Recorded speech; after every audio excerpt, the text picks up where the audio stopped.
Hello everyone and welcome back to the Divine Speaker Extended Demo. If you have missed the previous parts, I have links and annotations. If you want to play the game yourself, also link in the description. Way to support the dev, the Patreon, also in the description. Let's just get into it. Wake up. Quickly. Spreading. Awaken.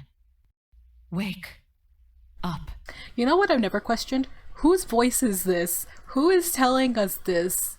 I just realized that I've never questioned who is talking to us. I blinked open my eyes and turned my head to the side. Another strange dream. Either they're getting less terrifying or I'm slowly getting used to them. What a scary thought. If only I could understand what they were trying to tell me. Something's kind of uncomfortable. Oh. It's way too warm. I feel like I'm burning up. I tried to kick the sheets off my legs to find Fawn had wrapped himself up in them, and I didn't have any. Why is it so hot then? He was still asleep, a small crease in his brow. I wonder what he's dreaming about. He must be tired after everything that happened yesterday. I reached out and brushed a few strands of hair off his face. They were stuck to his forehead, which was drenched in sweat. I glanced around the room. There was some kind of faint glow shining through the floorboards. What is happening? This game is gonna be amazing. What? Surely it isn't morning already. Did they find our house? When I looked towards the doorway, the sky was still dark. What's that noise? Oh no, not our house! Something's not right. I quickly slid out from beside Fawn and walked up to the door. My chest felt tight and the air left my lungs. No. No rain. A wave of panic crept over me. The trees surrounding the house were engulfed in flames, and thick smoke bellowed upwards toward the sky. The moon and stars were hidden. Actually, it wasn't just the surrounding trees that were alight. Flames licked at the bottom of Fawn's wooden floorboards. It wouldn't be long until the whole thing was aflame. I grabbed my clothes as fast as I could. We have to get out of here quickly, not just quickly, but now. Fawn, get up, quick! I shook him until his eyes opened. There's a fire! We need to get out of here, now! This is hurting me, because this is like, their safe space! The heat was starting to make it difficult to breathe. If we wait much longer... I grabbed my things while Fawn scrambled out of bed. No, Fawn, your house! No. Fawn stood completely still, staring at the ground. He made no effort to quicken his pace, that's right. He has a thing about fire. Fawn, we have to go! Right now! Like now! Listen, I didn't do it on purpose. Oh, Fawn. I didn't mean... He was holding his head in his hands, staring at the ground. Even when I yelled at him to move, he stayed still. We have no time for this. I grabbed him by the hand and pulled him towards the doorway. He didn't resist, but he also didn't try to run with me. Instead, let me drag him along. The rope to get down was already alight, so that was off the table. Fawn, I want you to jump after me. Can you do that? I looked over at him. He gave me a slight nod, but he wouldn't meet my eyes. Our house! Oh man. Oh, wait. Oh my god, there's a smoke effect. God, this game is chef kiss. I jumped first, barely clearing the flickering flames that were quickly covering the forest floor. Oh, Fawn. Once I'd landed safely, I turned back towards Fawn, arms outstretched without a second thought. But he didn't move. Fawn, do you trust me? He blinked a couple of times. He didn't say anything, he just jumped. I caught him in my arms and quickly set him down on the ground. We stood at the forest floor for a moment, still holding on to each other, and the reality of the situation started to sink in. I followed Fawn's gaze up towards his treehouse. Who could have done this? He looked lost. He didn't make a sound, nor did he cry as the flames began to engulf the entirety of his home. He just stared ahead, completely still. An unspoken sadness came from him, like his heart had broken into a million pieces. Vaughn! Vaughn, come on, please! We need to go! It isn't safe here! There's 2 of them. Excuse me, we gotta leave! Shouldn't it be only 1? I didn't hear anything about 2. Is that a voice? My ears picked up at the sound of talking. Someone else is here. I couldn't work out which direction the voice was coming from, through the crackling and popping of flames. I tightened my grip on Fawn's arm. He's still just staring. The smoke was beginning to get thicker, and the longer we stood there, the harder it was to see. It's getting pretty difficult to breathe. Where's our other guy? I've lost visuals on him. Nothing good ever comes from working with the likes of him anyway. There's more than one of them. This is bad. If I can't get Fawn to move now, we'll either be cooked alive or found by whoever is looking for us. Vaughn, listen to me. I think whoever caused this fire is still here. We really have to go, now. I'm so glad I have a PC that could run all these visuals. Because if it was with my old laptop, like when I first started the channel, forget it. I wouldn't be able to do this game at all. I didn't. I grabbed his shoulders and turned him to face me. Please, Vaughn. Oh, okay. Oh, I'm hurting. I gave his arm a little pull, and this time he followed behind me easily, but his eyes were empty. He didn't say another word. The falling embers were lighting the grass around us on fire faster and faster. Every direction was getting completely engulfed. If we don't find a way quickly... Thank the gods it isn't windy out. We'd only made it a short distance before Fawn came to a halt. What's wrong? There, to the left. The left? My eyes followed his in the same direction. I could see 2 figures in the distance approaching Fawn's home. It doesn't look like they've seen us yet. It seems like they're looking around the burning shrubs, searching. They must be looking for us. Fawn's house looked ready to collapse. The fire still burned as strong, if not stronger, than before. Yet they still searched. We need to be as far away from this as possible right now. Risking their lives like that? Are we that important to them? Shouldn't you 2 be running? Oh my god, it's him! My dude! I need to let it. I need to tell who? Another voice, different from the ones I heard earlier, shot out between the sounds of crackling fire. Whilst Fawn and I were preoccupied with watching the other 2, we didn't notice another coming from the right of the tree line. The third person came into view. He was close enough that I took a few steps forward. I'd be able to touch him. My first thought was to ask for help, but a tug on my hand stopped me in my tracks. Wait. He's armed. Well, I mean, we knocked into him last time. Hopefully he isn't gonna stab us. Ah, you noticed. The man chuckled faintly. In his hand, what is that? It looked like some kind of rope.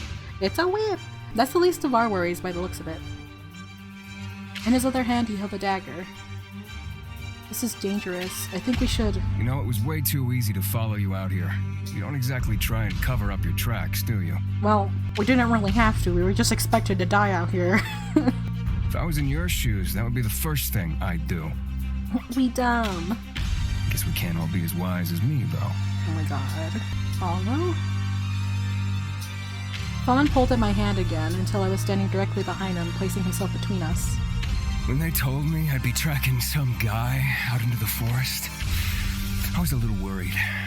But you know what? The thrill of catching you here is worth it. I hate it. He took a step towards Fawn and I. I flinched, a cold shiver run down my back. I could feel myself covered in sweat. Have I heard that voice before? We have. I searched desperately through the thick smoke. He was tall and slender, but most of his figure was obscured. Red. Red hair? The only thing I could make out on his face was a sly grin. I could hear Fawn whispering to me, desperation in his voice. Rain, you need to run A loud creaking noise came from behind us as the first part of Fawn's house began to crumble in the forest floor. The other two men were still at the base of the tree, but the debris just missed them. They continued their search, obvious to what was happening over there. Over here, I'm sorry, I'm bad at reading. Fawn tightened his grip on my hand. I wouldn't be surprised if it bruised later. Fawn, I think that could be... What? Rain. Rain. Wake up. Who are you? Safety. Find him. Who? Go. Far from here. Okay. Thank you for directions. Where am I? I'm on the ground. Why? The fire? That man. Fawn. Fawn! Fawn! Rain. When I sat up, the whole world around me span. Span? Spun? Span. It says span. Fawn was sprawled out on the ground not far from me. I crawled over to him. He didn't look hurt, but he seemed pretty out of it. Are you okay? I'm okay. I just... what? Where am I? What just happened? He seemed a little confused, but I couldn't blame him. I'm confused too. I just hope he didn't hit his head. I checked over his body. He has a few scrapes, but it doesn't look like he's bleeding. Phew. Slowly, I glanced back towards Fawn's house. Well, where it used to be. But now it's just a mountain of debris. What exactly just happened?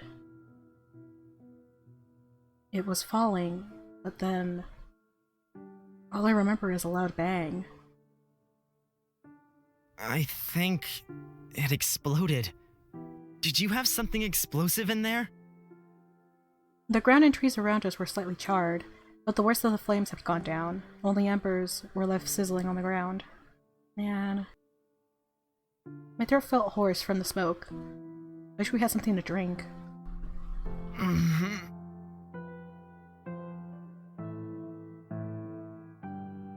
Everything that Fawn had is gone. Everything he owned, collected, loved. I'm so sorry. What am I meant to do now? Oh, Fawn. It was our home too. It was gonna be our future home. We're gonna get married. This is all my fault. Oh, Fawn. I'm being punished. It's not. Those people... What's left for me now? Oh, I'm gonna have feelings, don't do this. His question hung in the air, lingering. I don't know what I can say to him. What can I say to someone that has lost everything? Nothing. There's nothing I can do to make this better. That makes it even more painful. My friends. Where are they? I'm sorry, Fawn. I wish I could do something. Sitting here was going to solve anything, though. I pushed myself onto my feet, swaying a little at first. The smoke definitely went to my head. I'm going to see if anything survived the... Do you think? Fawn glanced up at me from where he was seated on the forest floor. The other people? I don't know. I'll come with you. Are we gonna find a red-haired man? I held my hand out to Fawn and pulled him up beside me. This is just too awful. I looked sideways at Fawn, glad to have him by my side. I don't know exactly what we'll find over there, and I'm worried about those strange men. Are they still nearby, or...? We walked back towards the smoldering pile of wood where Fawn's house once stood. I could see Fawn's treasures littered about on the ground, most of it burnt to a crisp and barely recognizable. I crouched down to the floor and pushed through the ashes and rubble. I picked up a little wooden toy, untouched by the fire somehow. An animal. A small sad smile crept onto his face when I held it out to him. Thank you. I'm sorry. I feel like if I wasn't here, none of this would have ever happened to you. I can't handle his guilt. My chest feels heavy, like it's slowly consuming me. I'm the first person he's ever seen out here, and he showed me kindness when he didn't have to. Look what he got in return. His whole life ruined in one night. Everything he's built up, everything he loves, all gone. No, it's not your fault. I don't want you to blame yourself. This is because of me. But why?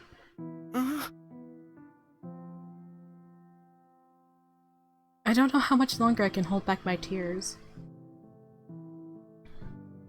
We worked together to move some of the debris until we finally made out some scraps of fabric. All melted to the lifeless bodies underneath them. As disgusting as it was, I couldn't look away. They were people too. Even if what happened to Fawn was probably their fault. I guess they didn't survive.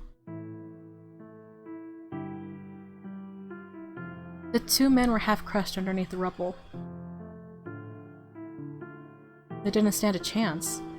I hope for their sake they died quickly when the tree collapsed rather than slowly in the flames.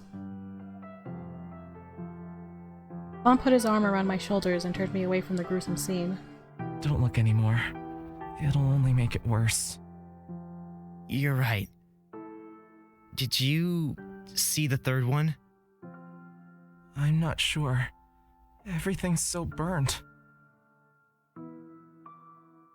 He was standing so close to us. I could have almost touched him.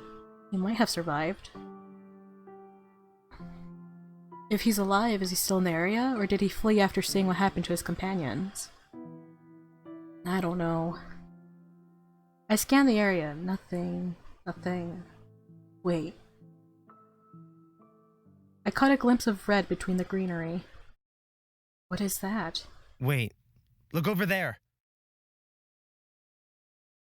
I walked towards the vibrant color and pulled back the charred branches that stood in the way. My breath caught in my throat. Slumped up against a tree trunk was a man, long flowing red hair, eyes furrowed in pain. It wasn't the first time I'd seen him either. A man I bumped into only a few days ago. The one that told me about the Speaker's archives. The man from Aurelio Cavella. No way. I heard a gasp from behind me. Neither of us expected to find him so easily. Shit. Thousands of questions swirled around in my head, but now wasn't the time. He looked hurt. Slowly and quietly, I inched closer to him. From a distance, I can see he had some cuts and bruises, but they didn't look too bad. There were scars on his stomach and arms too, but they looked old. How did he get these? I knelt down beside him. Right now, whatever he did or said doesn't matter. He just needs help. Your bleeding heart, Rain. I stared at his legs and worked my way up. No injuries here. Stomach looks fine, apart from a bruise or two. Okay, him. There he is! It's I forget your name. It starts with an L. It's you, the pretty boy, the pretty one. They're all pretty. What am I saying? They're all pretty. I looked back at his face. Eyes that were previously closed in pain now bore into me. He didn't look happy. I'm too close. Barely a second went by before a blade was pressed against my throat. I froze. What do I do? He pushed the knife against my skin and I felt a warm stinging sensation, followed by the feeling of something wet running down my throat. I swallowed, but my mouth felt completely dry. His eyes haven't left mine this whole time. They were watching me, almost as if he was judging my every movement. You're injured. Let me... You think I need help from someone like you? I'm so excited! Ah!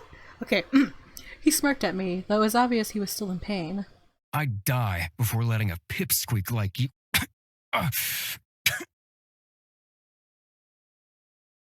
Mid-sentence, he started coughing abruptly, a loud, throaty cough. Now's my chance. Gotcha! Before I could do anything, Fawn came up beside me, knocked the blade right out of the man's hand. Go Fawn! Woo! A hand went instantly to my throat. I was met with a wet sensation, but the cut didn't feel very deep. The stinging was only mild.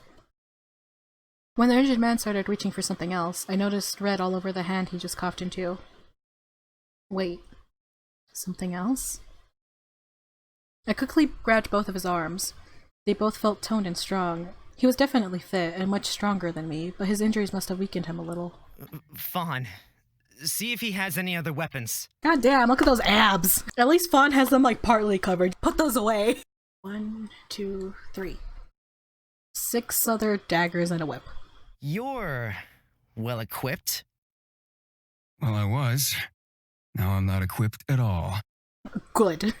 I let go of his arms. He was barely fighting against me now. I peered into his face. A line of red trickled from the corner of his mouth. Which parts hurt? I'm not much of a doctor, but there must be something I can do. Which parts hurt? God, where to start? My legs, my back, my stomach, my throat.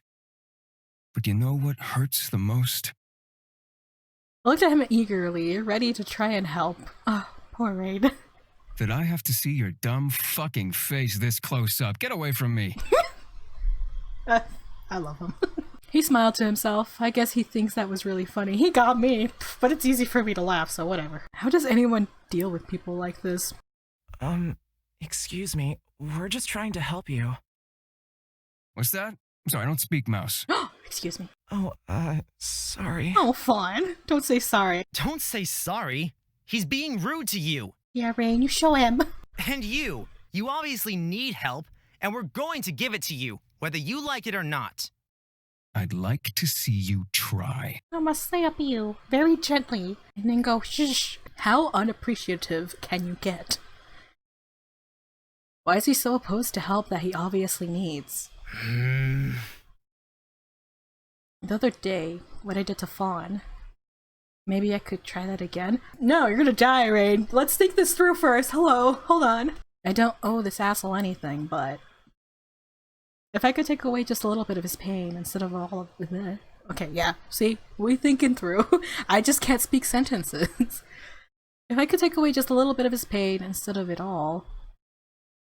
I don't know how to, but it couldn't hurt to try, right?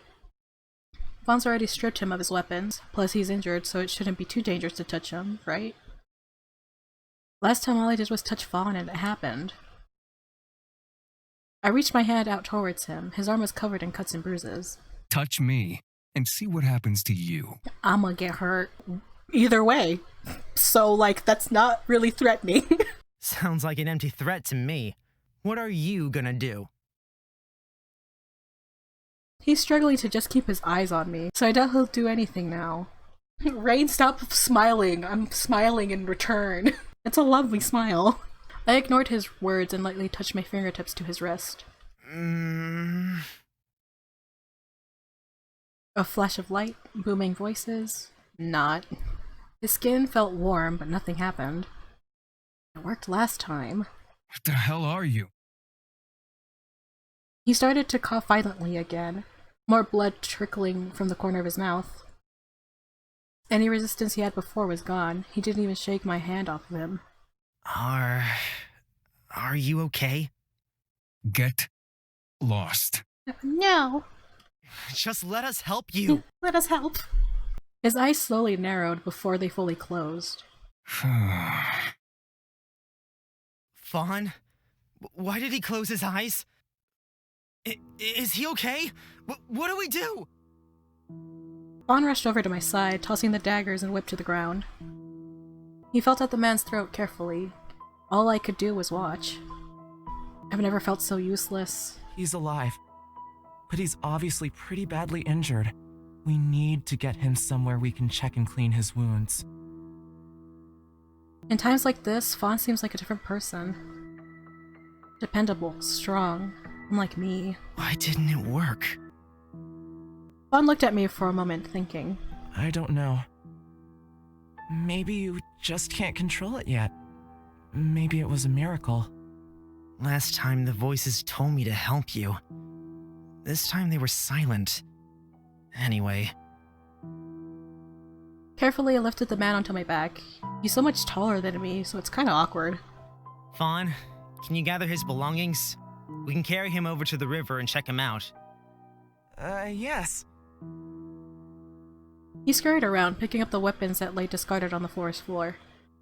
Alright, let's get out of here. Fawn took one last moment to stare in the direction of his destroyed house. But only one, before turning away and following after me. Lugging this guy across the forest was no easy feat. Fawn ended up having to help me with his legs since they were dragging on the ground and he was groaning and shifting around every time he got caught in a bush. How unappreciative. Oh my god. What a troublesome guy.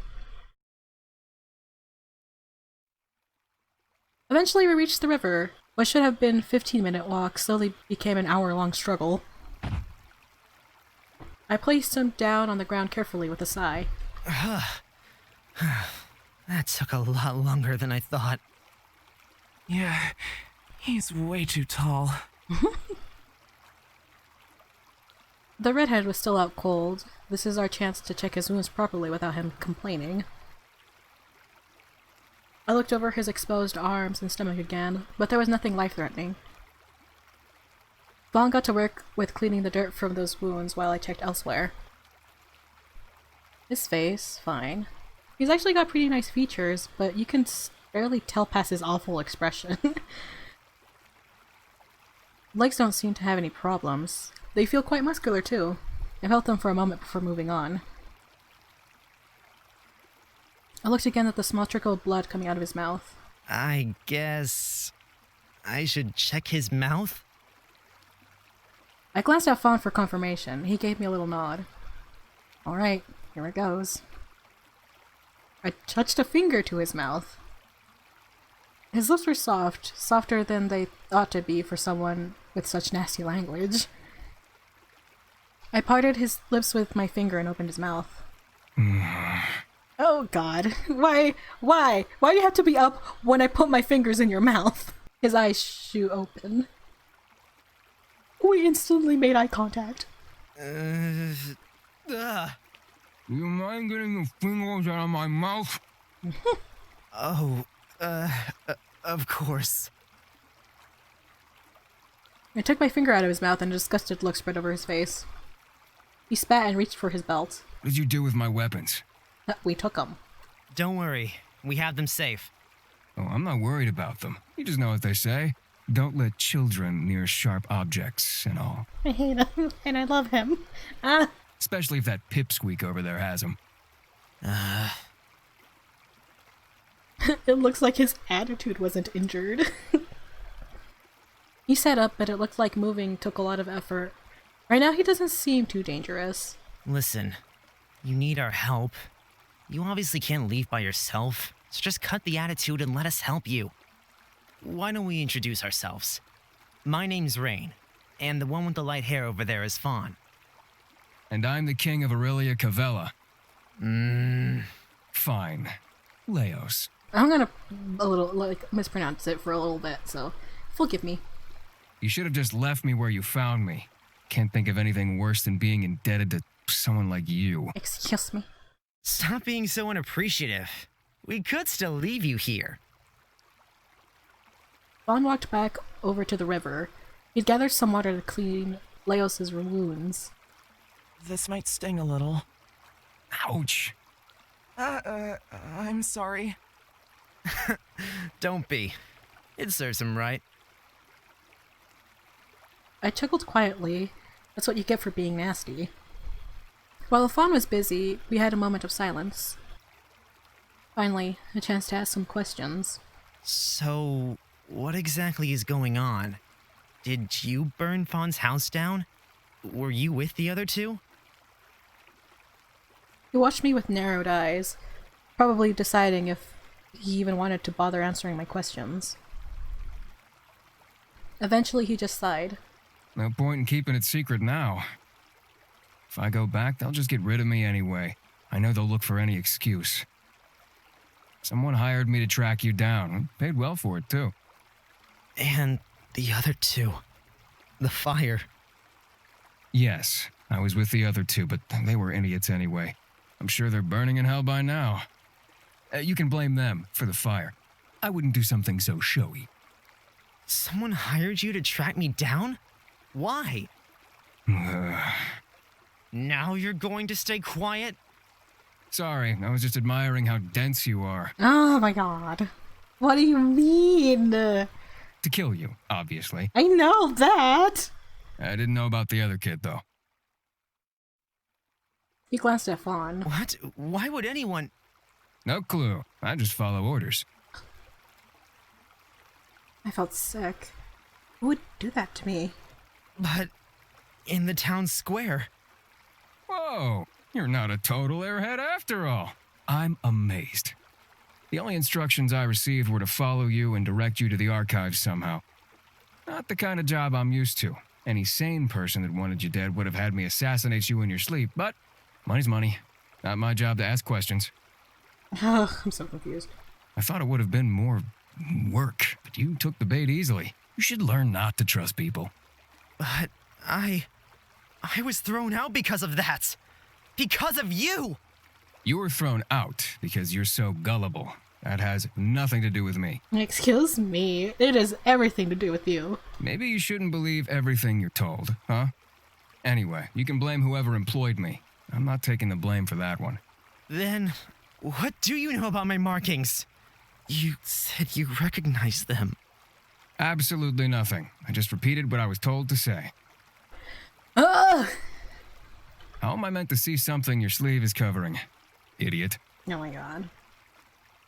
My face flared up. I really do feel like an idiot. Whoever hired him was the one who knew about my markings. Then I have two leads. Prince Caspian and Leo's employer. Neither would be easy to find. It's not exactly like I can trace back home to question them. What about the prince? Is he even alive? I've never heard about him from anyone. Oh, that's the thing. Like, we don't know if the prince is dead or alive. For all we know, he ran away. Fawn watched me with worried eyes, but still went about cleaning Leos's wounds. Cuts.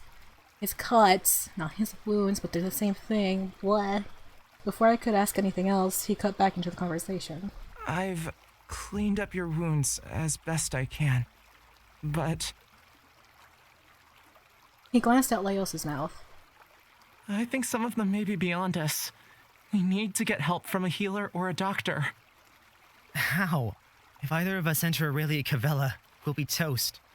Well, if we go east, through the forest, we'll eventually get to Stagwitch. Sid Kaim is past that, but it's pretty far away. Those names again. What's he talking about? Fawn, I didn't want to say anything before, but maybe you're a little confused from being out here so long. Aurelia Cavella is the only place nearby. Well, the only place full stop. Alright, please. The rest of the world is just forest. You should know that. You keep saying things like that. Is that really what they told you? He had a sad look in his eyes. I'm not sure what they taught you in your hometown, but there's an entire world out here.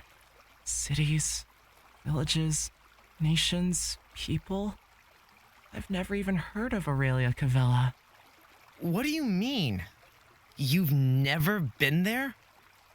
I don't think so.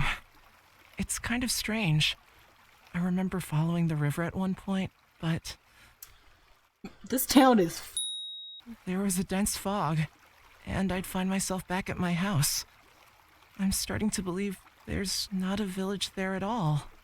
Of course there is. You keep some, interesting company. A crazy, delusional, wild forest boy. Some kind of cross between a mouse and a fairy.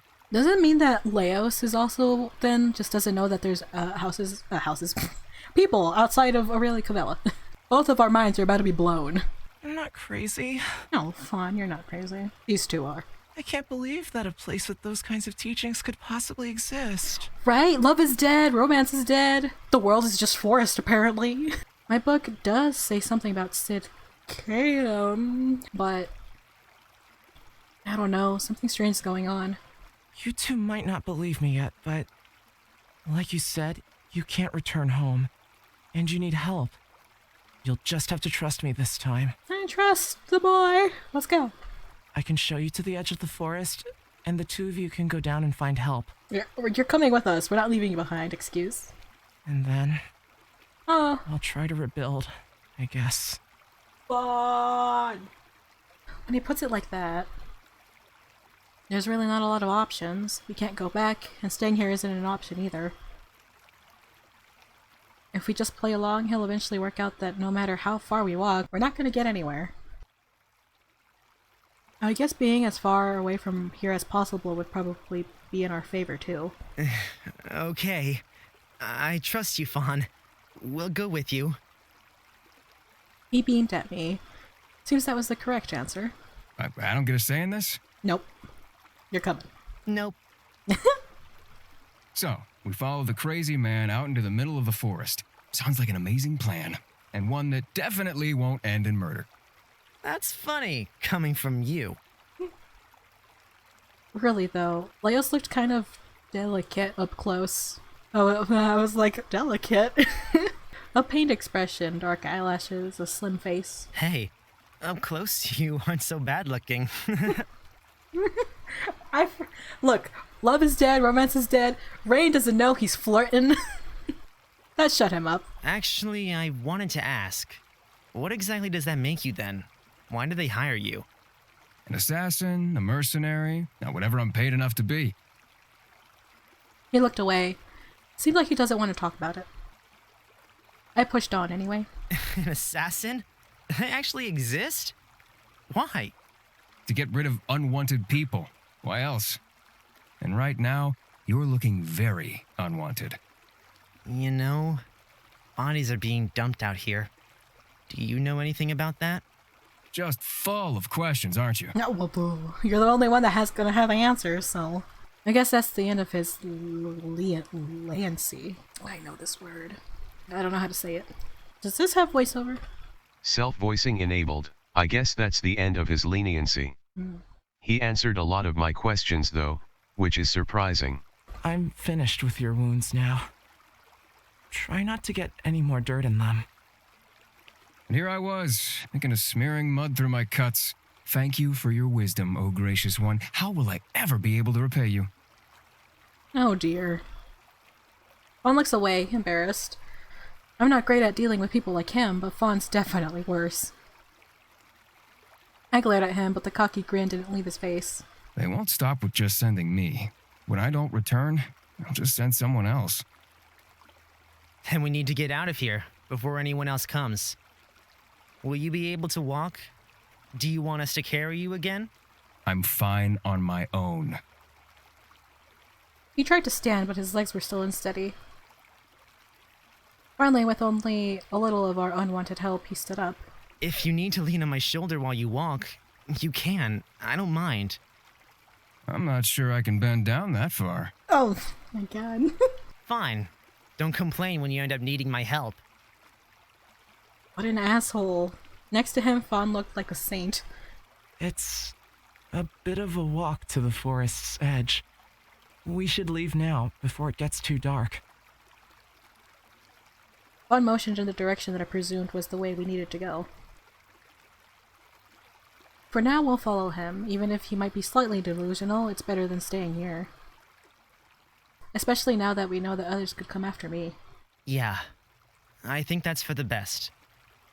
Okay then. Fawn looked at Leos with a concerned expression on his face. It was obvious just from the way he was standing that he was already struggling. I wonder, will he really be okay with a long walk? I want to help him, but he won't have a bar of it. He's way too stubborn.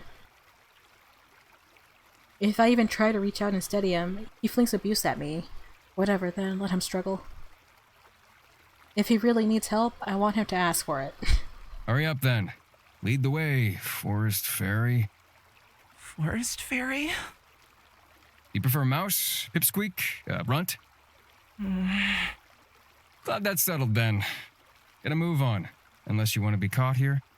It'd be a laugh watching you two defend yourselves, though. Maybe we should stick around after all. Poor Fawn, he really can't catch a break. I looked over at him apologetically. Why is Leos' attitude so bad? I'm not holding my breath, but it'd be nice if he could even be a little bit friendly. We're doing all of this for him anyway. The least he could do is show some gratitude. We don't have any supplies now, either. I didn't think about that. What do we do about food? We'll have to find water along the way, too. I'm sure we'll stumble across some fresh water, so if we can scavenge berries or something, we should be okay. What about shelter? I'm not sure. Hopefully, we can find somewhere under cover. Less talking, more moving. Yes, yes, Your Highness.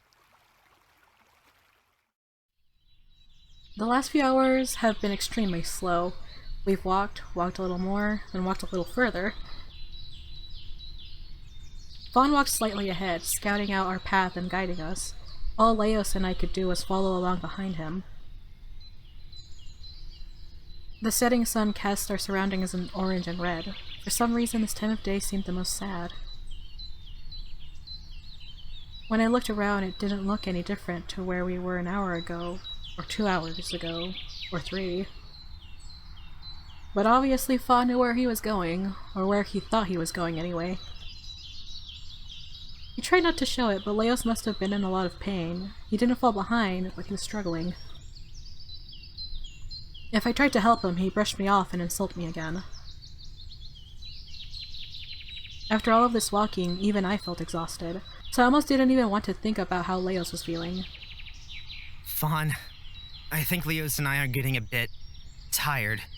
Maybe we should start looking for somewhere to stay for the night. He stopped in his tracks and turned to face us. Here I was, huffing and puffing, and he didn't even break a sweat. He's really something else. You might be right. It'll start getting dark soon. I'll see if I can find some place to rest. Wait here for a second. Before I could blink, he was already halfway up a tree. He climbed it like it was natural. What is he? Is some kind of monkey? I thought you were going with Mouse. Do you really trust him? I looked over at Leos, puzzled. This is the first time we've really been left alone together. It's pretty awkward being alone with someone that tried to kill you. Why wouldn't I? He lives out here? In the forest? By himself? He's obviously got a few screws loose as well. He hasn't given me any reason to not trust him. He might have some crazy ideas, but he's the only reason I've survived this long. And he's not as weak as you think he is either. So yeah, I do trust him. He's more trustworthy than some assassin who goes around burning down houses, huh? Ouch. You wound me. But that really wasn't... Guys! I can see some kind of lake to the south of us. Oh my god! What? Devs! I love you. Fawn popped his head out of the tree and waved to us. Alright. That sounds like where we'll be spending the night. Can you lead us there? Of course. His expression was bright and warm, and seeing him smile like that made me happy for some reason. He dropped down from the tree gracefully, like a cat. Follow me. Like we have a choice. Ow. I elbowed him I elbowed him lightly on the ribs. Hope it hurt. Oh, this might be a weird topic, but I'm kind of interested in what Leos thinks. Maybe he'll know something about what Fawn said last night. Hey, Fawn? tell Leos about that kissing thing. And the marriage and love. Really? Right now? Right now, Fawn, right now, let's do this. He flared up again. Fawn told me that when you want to be with someone forever, you fall in love, get married, and kiss. Have you ever heard of that? What are you on about? And when you kiss, you make babies. Is that how they do it at home? I'm gonna cry. No. You don't have babies after you kiss. Oh, then how do you have babies? Poor Fawn. Fawn, I'm so sorry. That's obvious. The speaker has something to do with it, of course. No, seriously? You don't know? I don't. They don't tell us anything about babies until after we're matched up. When two people are in love, they, show it physically. I'm not ready for this, guys. What the fuck is he talking about? Love? I have no clue. He told me it's something you feel when you look at someone. But all I feel when I look at you is indifference. I'm flattered. All I feel when I look at you is a desire to trip you over. That's not very nice. How can you not know about something like love? I mean, even if you don't know about it, surely it's something you could still feel. You don't have to understand love to feel it. In fact, I think most people don't really understand love. But to not even know of the notion? Sounds like something a crazy tree-dwelling lunatic would come up with. Okay, you know what I'm gonna do to you guys? We're gonna stop here for today. If you're interested in not missing these videos, subscribe. Turn on notifications. If you're interested in playing the game, links in the description, as always. If you missed the previous parts, go check them out. I'll see you next time. Bye-bye!